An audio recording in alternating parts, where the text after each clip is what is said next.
ചേട്ടാ ഇപ്പോൾ ഈ കറണ്ട് ചാർജൊക്കെ പിന്നെയും കൂടുകയാണോ? എന്തൊരു സംശയം വരുന്നുണ്ട്.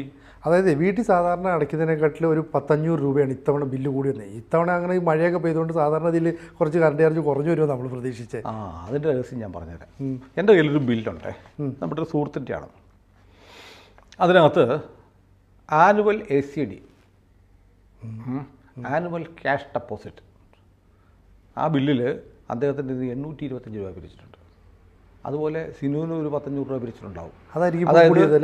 അതായത് നമ്മൾ കണക്ഷൻ എടുക്കുമ്പോൾ നമ്മളൊരു തുക KCBക്ക് ഡെപ്പോസിറ്റ് കൊടുക്കുന്നുണ്ട്. ഈ ഡെപ്പോസിറ്റ് ഇവർ കൂട്ടിക്കൊണ്ടിരിക്കും. നമ്മുടെ കയ്യിൽ നിന്ന് ഈ ഡെപ്പോസിറ്റ് ഓരോ സമയത്ത് അവർ തീരുമാനിക്കും, നമ്മൾ വെച്ചിട്ട് ഡെപ്പോസിറ്റ് പോരാ, ഒരു 5000 രൂപയാണെങ്കിൽ പിന്നെ അവർ തീരുമാനിക്കും അത് 5000 പോരാ, ഒരു 6000 ആക്കണം. എന്നിട്ട് 1000 രൂപ അടുത്ത ബില്ലിൽ അടുത്ത വർഷം ആകുമ്പോഴത്തേക്ക് ആനുവൽ ഡെപ്പോസിറ്റ് കൂട്ടും. ഇതൊന്നും ആർക്കും മനസ്സിലാവുന്നില്ല. KCB നടത്തുന്ന ഇന്ത്യയിലെ ഏറ്റവും വലിയ കൊള്ള സംഘമാണ് KCB. നമ്മുടെ ആളുകൾക്ക് അറിയത്തില്ല. സർക്കാർ നടത്തുന്ന ഒരു വെള്ളാനയും സർക്കാർ നടത്തുന്ന ചമ്പൽ കൊള്ളക്കാരുമാണ് KCB. അതിൻ്റെ ഒരു ഉദാഹരണമാണ് ആനുവൽ ക്യാഷ് ഡെപ്പോസിറ്റ്. എന്തിനാണ് KCBക്ക് ഡെപ്പോസിറ്റ്? നമ്മൾ ഡെപ്പോസിറ്റ് മേടിക്കുന്നത് ഇങ്ങനെയാണ്. ഇപ്പോൾ നമ്മളൊരു വീട് വാടകയ്ക്ക് എടുക്കുന്നു, 3 മാസത്തെ വാടക ഡെപ്പോസിറ്റ് മേടിക്കുന്നു. എന്തിനാ? നമ്മൾ ഏതെങ്കിലും മാസം വാടക കൊടുത്തില്ലെങ്കിൽ അതിൽ നിന്ന് പിടിച്ചെടുക്കാൻ. അതേസമയം KCBക്ക് വേണ്ടി സിനുവും ഞാനും ഒക്കെ ക്യാഷ് ഡെപ്പോസിറ്റ് കൊടുക്കുന്നുണ്ട്. ആനുവൽ ക്യാഷ് ഡെപ്പോസിറ്റ് എല്ലാ വർഷവും നമ്മുടെ നിന്ന് മേടിച്ചുകൊണ്ടിരിക്കുക. കണക്ഷൻ എടുക്കുമ്പോൾ കൊടുത്ത തുക കൂട്ടിക്കൊണ്ടിരിക്കുകയാണ്. നമ്മളെ അറിയിക്കാതെ അവരങ്ങ് കൂട്ടും, അവർ തീരുമാനിക്കുകയാണ് ഏകപക്ഷീയമായി. എന്നിട്ട് ഒരു മാസം നമ്മൾ അടച്ചില്ലെങ്കിൽ ഇവർ ആ ക്യാഷ് ഡെപ്പോസിറ്റിൽ നിന്ന് പൈസ എടുത്തിട്ട് വകവെക്കുമോ? എന്നിട്ട് അടുത്ത മാസം അതോടെ കൂട്ടി ബില്ല് തന്നാൽ മതിയല്ലോ സ്വാഭാവികമായിട്ടും. അപ്പോൾ വാടകക്കാരൻ എന്ത് ചെയ്യും? നമ്മൾ ഒരു മാസം കൊടുത്തില്ലെങ്കിൽ അയാൾ ഡെപ്പോസിറ്റിൽ നിന്ന് കാശെടുക്കും, എന്നിട്ട് പറയും വേണ്ടി വന്നാൽ അടുത്ത മാസം അവിടെ കൂട്ടി തരണമെന്ന് പറയും. KCB ആരോടെങ്കിലും ഇന്ന് വരെ ചെയ്തിട്ടുണ്ടോ? നമ്മുടെ ആയിരക്കണക്കിന് രൂപ ഡെപ്പോസിറ്റ് ആയിരിക്കുന്ന KCB ഒരു മാസം നമുക്ക് എന്തെങ്കിലും അസുഖം വന്നിട്ടോ അല്ലെങ്കിൽ സ്ഥലത്തില്ലാതെയോ വരുമാനമില്ലാതെയോ കറണ്ട് ചാർജ് അടയ്ക്കാൻ മുടങ്ങിപ്പോയാൽ പിറ്റേന്ന് വന്ന് ഫ്യൂസ് വരും. ഉറപ്പല്ല. ഡെപ്പോസിറ്റ് പിന്നെന്തിനാ? അതറിയില്ല. അപ്പോൾ ഡെപ്പോസിറ്റ് ചുമ്മാ മേടിച്ച് വെച്ചിരിക്കുക. ഈ ഡെപ്പോസിറ്റിൻ്റെ കണ്ടീഷൻ എന്താണെന്നറിയോ? നമ്മൾ എന്ന് കണക്ഷൻ വേണ്ടെന്ന് വെക്കുന്നു അന്ന് തിരിച്ചു തരും. ഏതെങ്കിലും ഒരു മനുഷ്യന് ഇലക്ട്രിസിറ്റി കണക്ഷൻ വേണ്ട എന്ന് വെക്കാൻ പറ്റുമോ? ഒരിക്കലും പറ്റത്തില്ല. അപ്പോൾ ഡെപ്പോസിറ്റ് എന്ന പേരിൽ നമ്മുടെ കയ്യിൽ നിന്ന് മേടിക്കുന്ന ഈ പൈസ KCB തിന്നുകയാണ്. ഒരിക്കലും തിരിച്ചു തരണ്ട, KCBക്ക് അറിയാം. എന്നിട്ട് കാലാകാലങ്ങളിൽ അവർക്ക് തോന്നുമ്പടി ഈ ഡെപ്പോസിറ്റ് കൂട്ടും.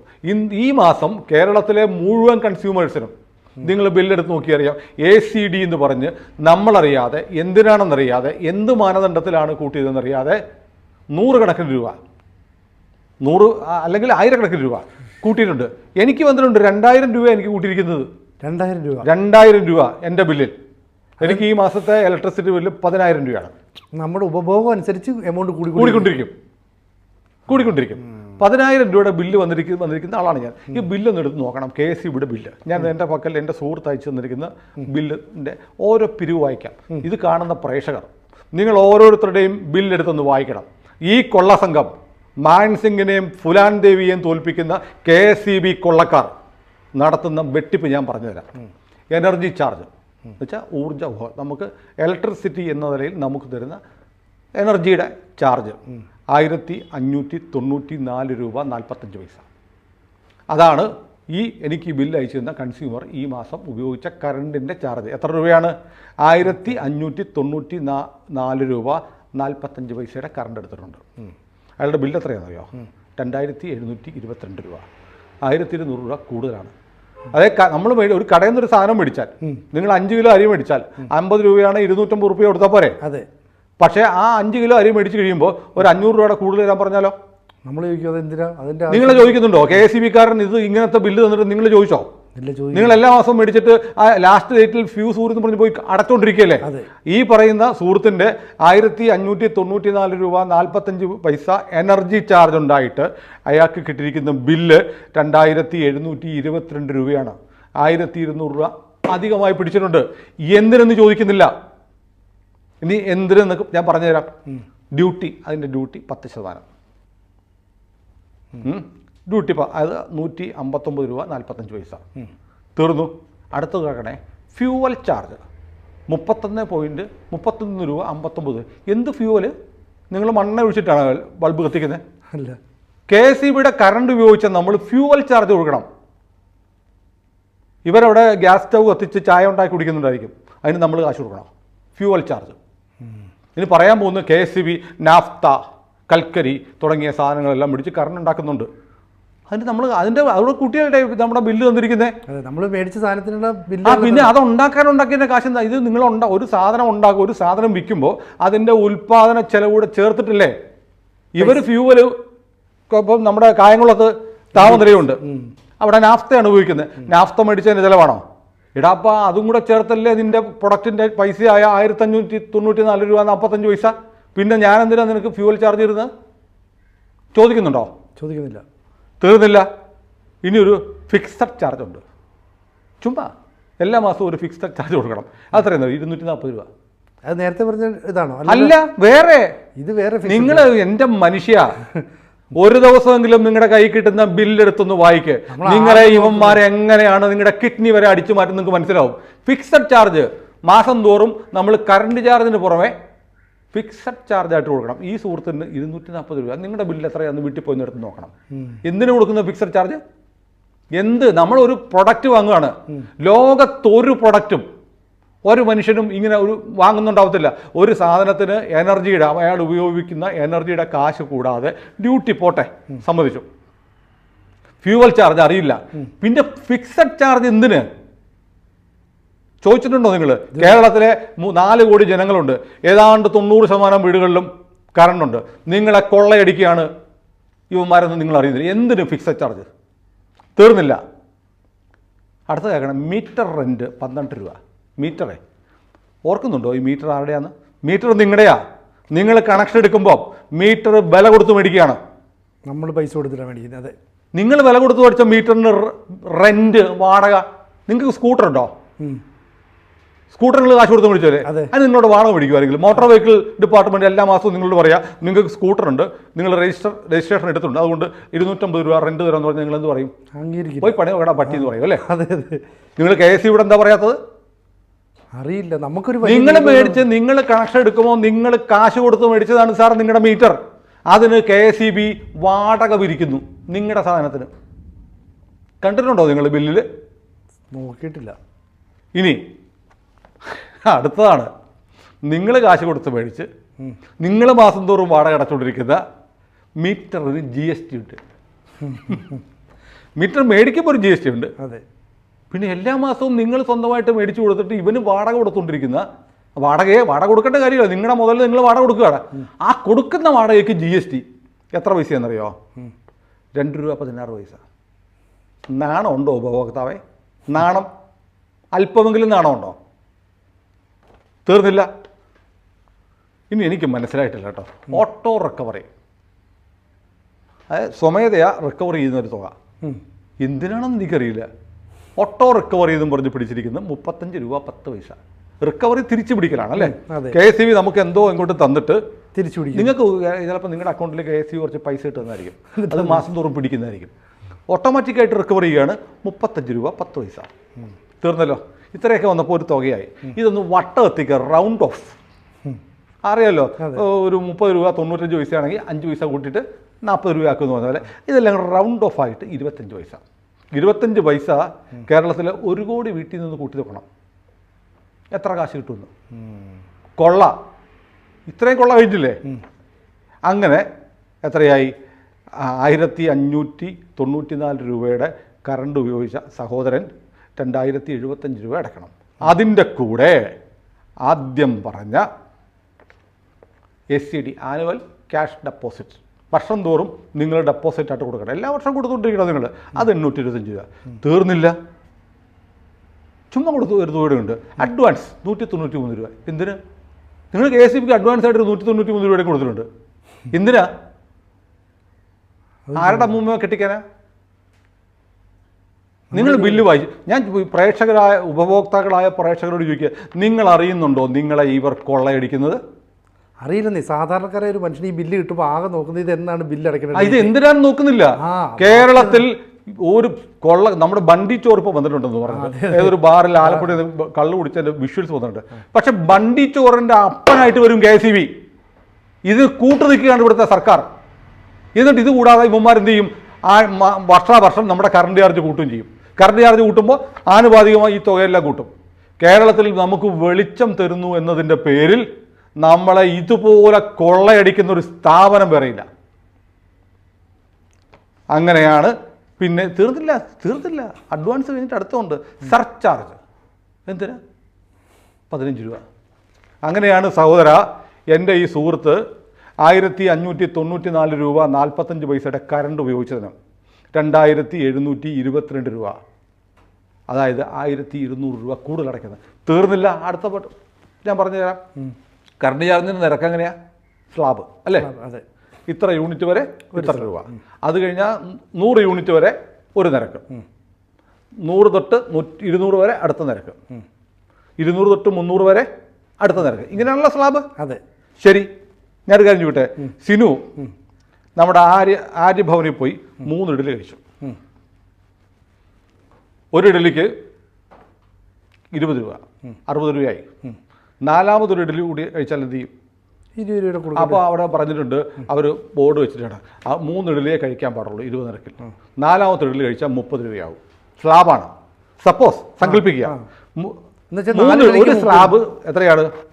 3 രൂപയാണ്. 3 ഇഡലിയാണ്, അതിന് 60 രൂപ.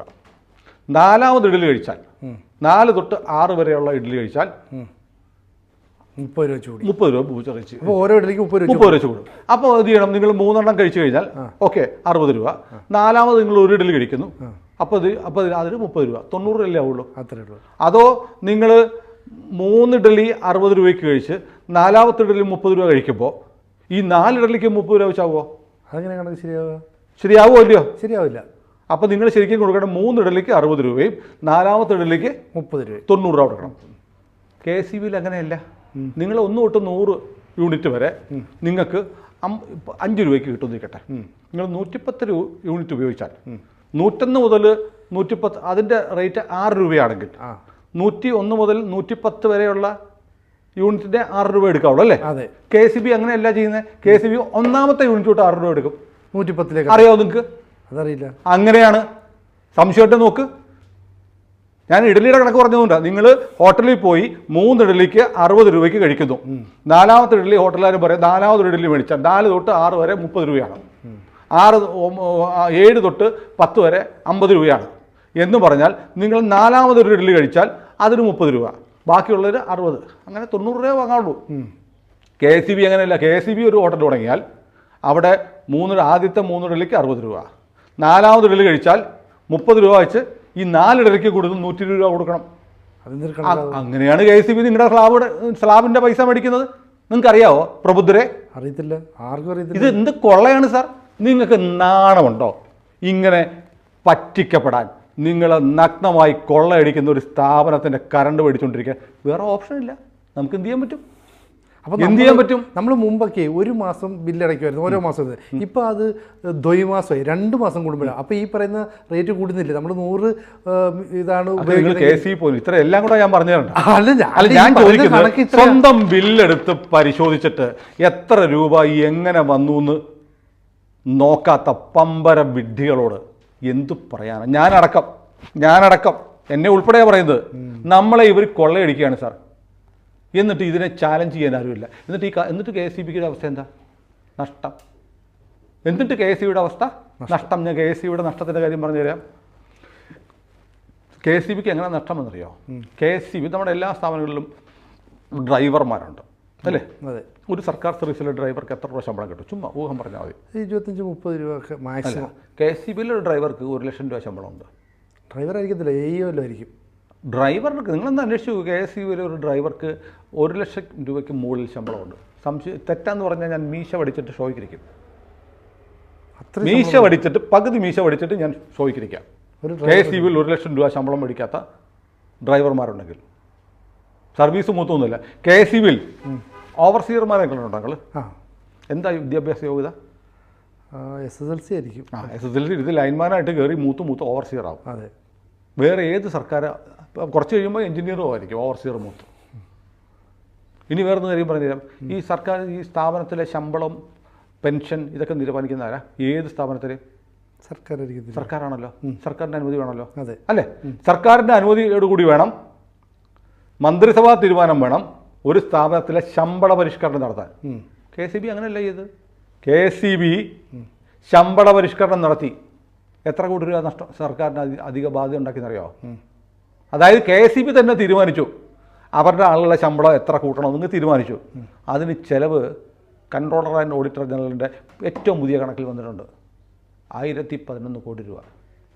1011 കോടിയാണ്. എന്നിട്ട് വിരമിച്ചവരുടെ പെൻഷനും പരിഷ്കരിച്ചു. എത്ര ചിലവാക്കിയതറിയോ? 306 കോടി രൂപ. KCBയുടെ മുതലാളിമാർ, ചെയർമാൻ ഉൾപ്പെടെയുള്ള KCB ജീവനക്കാരെല്ലാം കൂടെ ഇരുന്നിട്ട്, ജീവനക്കാർ നിവേദനം കൊടുത്തു, KCBയുടെ MDയും ചെയർമാനും കൂടെ ഇരുന്നിട്ട് ഇതങ്ങ് പാസ്സാക്കി നടപ്പാക്കി. സർക്കാരിൻ്റെ ധനകാര്യ വകുപ്പിൻ്റെ ഒന്നും അനുമതിയില്ലാതെ അതങ്ങനെ കൊടുത്തുകൊണ്ടിരുന്നു. KCBയുടെ കാശ് ഇന്ന് കൊടുത്തുകൊണ്ടിരിക്കുക. ഏത് കാശ്? നമ്മളെ കൊള്ളയടിച്ചെടുക്കുന്ന കാശ് ഇവന്മാർ തിന്നുകൊണ്ടിരിക്കുക നിയമവിരുദ്ധമായി. എന്നിട്ട് കുറേ കാലം ഇങ്ങനെ നടന്ന സംഭവമാണ്, ഇല്ലെങ്കിൽ ചാലഞ്ച് ചെയ്യട്ടെ. എന്നിട്ട് എന്ത് ചെയ്യുന്നറിയോ? കുറേ കാലം 6-7 മാസം, 1 വർഷത്തോളം ഇങ്ങനെ ശമ്പള പരിഷ്കരണം ആരും അറിയുന്നില്ല. KCBയുടെ ആളുകൾക്ക് അവർ തന്നെ ശമ്പളം കൂട്ടി, അവർ തന്നെ പെൻഷനും കൂട്ടി ഇങ്ങനെ കൊടുത്തുകൊണ്ടിരിക്കുക. എന്നിട്ട് ഇതൊരു ഫയലാക്കി മന്ത്രി എടുത്തെത്തിച്ചു. ഇതൊന്ന് ഒപ്പിടണം. ഇതെന്താ? ശമ്പള പരിഷ്കരണം എപ്പോൾ നടപ്പാക്കി? അത് നേരത്തെ അങ്ങ് തീരുമാനിച്ചു പോയതാണ്. പോട്ടെ, ഇപ്പോൾ 1 വർഷത്തോളമായി, ഒന്ന് ഒപ്പിട് എന്നൊന്ന് ഒപ്പിട്ട് കൊടുത്തു. ഇതെല്ലാം നടപ്പാക്കി 5 മാസം കഴിഞ്ഞ് കൊടുക്കുന്ന മന്ത്രി. അതാണ് മുൻകാല പ്രാബല്യത്തോടെ മന്ത്രി ഒപ്പിട്ട് കൊടുത്ത് മന്ത്രിസഭ അംഗീകരിച്ചു. എവിടെ നടക്കും? ഈ വെള്ളാനക്കകത്ത്. അറിയോ KCB ഒരിക്കലും ആരാന്നറിയോ? CPMൻ്റെ യൂണിയനാണ്. ഇടതുപക്ഷ യൂണിയൻ്റെ കുത്തകയുള്ള യൂണിയൻ കാണിച്ചുകൊണ്ടിരിക്കുന്ന തെമ്മാടിത്തരമാണ്. കേരളത്തിലെ ഏത് സർക്കാർ സ്ഥാപനത്തിൽ, ഏത് വകുപ്പിൽ നടക്കും? സ്വന്തം ശമ്പളം, സ്വന്തം പെൻഷൻ പരിഷ്കരണം തന്നെത്താൻ തീരുമാനിച്ച് കാലങ്ങളോളം കൊടുത്തിട്ട് ഒടുവിൽ കൊണ്ട് സർക്കാരിനെ കൊണ്ട് അംഗീകരിപ്പിച്ചു. സർക്കാരിൻ്റെ അംഗീകാരമില്ല. ഇവർ നടപ്പാക്കി കഴിഞ്ഞിട്ട് റെക്ടിഫൈ ചെയ്യാൻ കൊടുത്തു. റെക്ടിഫൈ ചെയ്യാൻ എത്ര കോടി രൂപ? 1011 കോടി രൂപ ശമ്പള പരിഷ്കരണത്തിനും 306 കോടി രൂപ പെൻഷൻ പരിഷ്കരണത്തിനും. എവിടുന്നാ കാശ്? ജനങ്ങളെ കൊള്ളയടിക്കുന്ന കാശ്. വെറുതെ പറയുന്നതല്ല, കൊള്ള. ഈ ബില്ല് വെച്ച് പറയുകയാണ് കൊള്ള. ഇതാണ് KCB ചെയ്തത്. ഇതിനെ ചലഞ്ച് ചെയ്തുകൊണ്ട് ഈ നാട്ടിൽ ആത്മാഭിമാനമുള്ള ഒരു പൗരൻ, ഒരു ഉപഭോക്താവ് ഒരു കേസ് കൊടുക്കുമോ ഹൈക്കോടതിയിൽ ഈ കൊള്ളക്കെതിരെ? നിങ്ങളിപ്പോൾ വഴി നിൽക്കുന്ന മീൻ കച്ചവടക്കാരൻ ഒരു മീനിൻ്റെ വില 25 രൂപ പറഞ്ഞാൽ 25 തരത്തില്ല, 20 തരാമെന്ന് പറയും അല്ലേ? നിങ്ങൾ വണ്ടിയെ പോകുമ്പോൾ വഴിയിൽ പാവപ്പെട്ട പിള്ളേർ എന്തെങ്കിലും വിൽക്കാൻ തരും, കൊണ്ടുവരും. ജീവിക്കാൻ മാർഗം, പഠിക്കാൻ വേണ്ടി നിവർത്തിയില്ലാത്ത കുട്ടികൾ ഒരു സാധനം തന്നിട്ട് വിൽക്കാൻ വന്നു കഴിഞ്ഞാൽ എത്ര വില? 50 അല്ല 20 രൂപയാണെങ്കിൽ മേടിക്കും. അതായത് സംഘടിത ശേഷിയില്ലാത്തവൻ്റെ അടുത്ത് നിങ്ങൾ വില വേശും. നിങ്ങൾ ഭീമ ജ്വല്ലറി പോയാൽ, അല്ലെ ആലപ്പാട്ടിൽ പോയാൽ സ്വർണ്ണത്തിന് വില വേശുമോ? ഇല്ല. ഇവിടുത്തെ ഏറ്റവും വലിയ ജ്വല്ലറിയിൽ ശീമാട്ടി പോയാൽ, അയ്യപ്പാസി പോയാൽ നിങ്ങൾ സാരിക്ക് വില വെച്ചുവോ? തെരുവോരത്ത് പാവപ്പെട്ടവൻ ഒരു നേരത്തെ ആഹാരത്തിന് വേണ്ടി വിൽക്കുന്നതിന് വില പേശി അവൻ പറഞ്ഞതിന് പകുതി കാശ് കൊടുക്കുന്ന ആളുകളാണ് നമ്മൾ മലയാളികൾ അല്ലേ? അതെ. ഈ KCB നടത്തുന്ന ഈ തെമ്മാടിത്തരം, ഈ പകൽക്കൊള്ള ഒരൊറ്റ മലയാളി ഇന്ന് വരെ ചോദ്യം ചെയ്തിട്ടില്ല. ബില്ല് പോലും വായിച്ചു നോക്കൂല. കൊള്ളയടിക്കാൻ വേണ്ടിയിട്ട് ബാക്കി നിൽക്കുകയാണ് നമ്മുടെ ജീവിതം. കൂടുതൽ വാർത്തകളും വിശേഷങ്ങളും നിങ്ങളിലേക്ക് എത്താൻ ABC മലയാളം സബ്സ്ക്രൈബ് ചെയ്യുക, ബെൽ ബട്ടണും അമർത്തുക.